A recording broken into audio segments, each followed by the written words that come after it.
ಇವತ್ತು ಸಂಜೆ ತಿಂಡಿಗೆ ಒಂದು ಸೂಪರ್ ಕ್ರಿಸ್ಪಿಯಾದ ಬಜ್ಜಿ ಮಾಡಿ ತೋರಿಸ್ತಾ ಇದ್ದೇನೆ.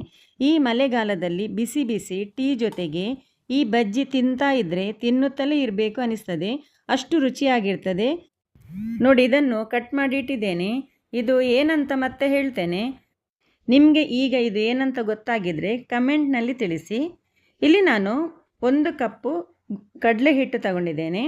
ಈಗ ಇದರ ಜೊತೆ 2 ಟೇಬಲ್ ಸ್ಪೂನ್ ಅಕ್ಕಿ ಹಿಟ್ಟನ್ನು ಹಾಕಿ ಇದನ್ನು ಸಾರಿಸಿಕೊಳ್ಬೇಕು.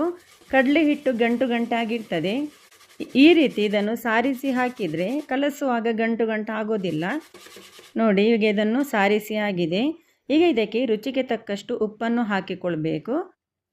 ಕಡಲೆ ಹಿಟ್ಟು ಗ್ಯಾಸ್, ಹಾಗಾಗಿ 1-2 ಚಿಟಿಕೆಯಷ್ಟು ಓಂ ಕಾಳು ಹಾಕಿದ್ದೇನೆ.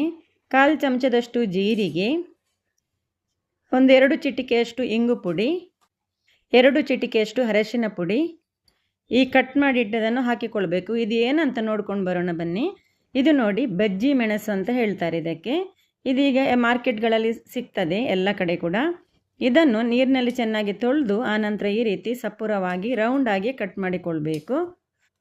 ಇದರ ಬಜ್ಜಿ ತಿಂದವರು ಯಾರು ಕೂಡ ಮೆಣಸಿನ ಬಜ್ಜಿ ಅಂತ ಹೇಳೋದಿಲ್ಲ. ಅಷ್ಟು ರುಚಿಯಾಗಿ ಕ್ರಿಸ್ಪಿಯಾಗಿ ಬರ್ತದೆ ಈ ರೀತಿ ಮಾಡಿದರೆ.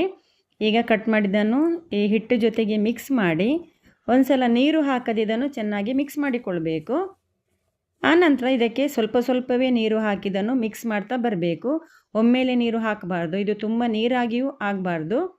ಈ ಮೆಣಸಿನ ಜೊತೆಗೆ ಹಿಟ್ಟು ಚೆನ್ನಾಗಿ ಮಿಕ್ಸ್ ಆಗಬೇಕು. ಅಷ್ಟರವರೆಗೆ ಸ್ವಲ್ಪ ಸ್ವಲ್ಪವೇ ನೀರು ಹಾಕಿದನ್ನು ಮಿಕ್ಸ್ ಮಾಡ್ತಾ ಇರಬೇಕು. ನೋಡಿ, ನಾನಿಲ್ಲಿ ಸ್ವಲ್ಪ ಸ್ವಲ್ಪವೇ ನೀರು ಹಾಕಿದನ್ನು ಮಿಕ್ಸ್ ಮಾಡಿಕೊಂಡಿದ್ದೇನೆ. ಈಗ ನೋಡಿ, ಈ ರೀತಿ ಆದರೆ ಸಾಕು. ಈಗ ಇದು ಸೈಡಿಗೆ ಇರಲಿ. ಎಣ್ಣೆ ಒಂದು ಸಲ ಚೆನ್ನಾಗಿ ಬಿಸಿಯಾದ ನಂತರ ಗ್ಯಾಸ್ ಫ್ಲೇಮ್ ಮೀಡಿಯಮಲ್ಲಿಟ್ಟು ಆ ನಂತರ ಈ ಒಂದೊಂದೇ ಬಜ್ಜಿಯನ್ನು ಈ ರೀತಿ ನೋಡಿ ಬಿಡಿಸಿಕೊಂಡು ಹಾಕಿಕೊಳ್ಬೇಕು. ಎಣ್ಣೆಗೆ ಹಾಕಿದ ತಕ್ಷಣ ಇದಕ್ಕೆ ಚಮಚ ಏನು ಹಾಕಬಾರ್ದು, ಹಾಗೆಯೇ ಬಿಡಬೇಕು ಸ್ವಲ್ಪ ಹೊತ್ತು ಫ್ರೈ ಆಗಲಿಕ್ಕೆ. ಆನಂತರ ಚಮಚದಲ್ಲಿ ಇದನ್ನು ಮಗುಚಿಕೊಳ್ಬೇಕು.